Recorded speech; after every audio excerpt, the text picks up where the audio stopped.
High, সোনামিত ব্লগে সবাইকে স্বাগত। আর আজকে একটা মিনি ব্লগ তোমাদের সাথে শেয়ার করছি। দেখো এখানে পুজোর আয়োজন করা হয়েছে, আর কেন কি বিষয় আমি সবটাই তোমাদের সাথে শেয়ার করছি।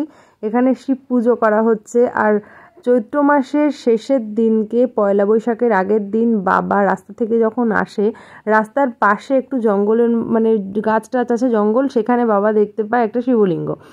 তো বাবা প্রথমে ওটা নিয়ে বাড়িতে আসে, আর এসে ধোয়ে ভালো করে, তারপর দেখে যে এটা একটা শিবলিঙ্গ। বাবা তো রাস্তাতে বুঝতেই পারে ওটা শিবলিঙ্গ, তো সেই জন্যই নিয়ে আসে।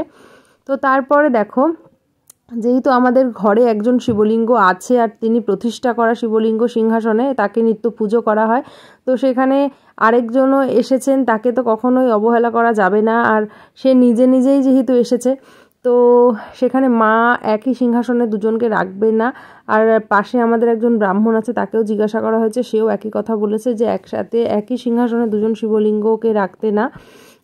তো তারপরে যাই হোক, এখানে পুজো করা হচ্ছে, কিন্তু এনাকেও রাখা হবে, আলাদা একটা সিংহাসন আনা হয়েছে, আর সেটা রাখা হবে আমরা যে ঘরে থাকি সেই ঘরে, ঠাকুর ঘরে রাখা হবে না। তো এনাকেও নিত্য পুজো করা হবে। আর যিনি প্রতিষ্ঠা করা আছে সিংহাসনে, তাকে তো পুজো করা হয়ই। তো ভীষণ একটা ভালো খবর, আর খুব ভালো। মা যখন ফোন করে আমাকে বললো, আমি তো ভীষণ খুশি হয়েছিলাম। সত্যি কথা বলতে আমার মা ভীষণ ভক্তি ভরে পুজো করে। আমি বলবো প্রতিটা মানুষই হয়তো পুজো ভক্তি ভরেই করে, কিন্তু আমার মনে হয় আমার মা খুব নিষ্ঠার সাথে পুজো করে। তো যাই হোক, তো মা আবার শিব ঠাকুর খুব মানে বিশ্বাস করে। মা, আমরা সবাই মানে সব ঠাকুরই সমান, সব ঠাকুর সবটাই এক, কিন্তু একটুখানি মানে যে কোনো কিছুর ক্ষেত্রে মনে হয় যেন শিব ঠাকুর সব শুনবে আর কি, সব বুঝবে, এরকম একটা মনে হয় আমাদের ধারণা। তো যাই হোক, ভোলে বাবা বাবার হাত ধরেই নিজে নিজেই আবারও আমাদের বাড়িতে এসেছে, আর ভীষণ ভালো একটা খবর, খুব ভালো লাগছে। তো তারই আর কি এখানে পুজো করা হচ্ছে।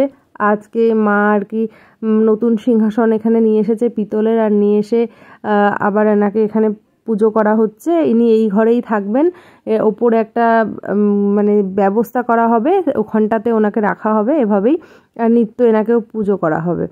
তো যখন বাড়িতে যাব তখন তো তোমাদের সাথে আরও ভালো করে শেয়ার করবো। এই ভিডিওটা আমাকে বাড়ি থেকে বম্মা করে পাঠিয়েছে, তো কেমন লাগলো অবশ্যই জানিও।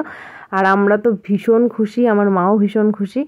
তো যাই হোক, টাটা, সবাই কমেন্টে জানিও কেমন লাগলো। সবাই খুব খুব খুব ভালো থেকো।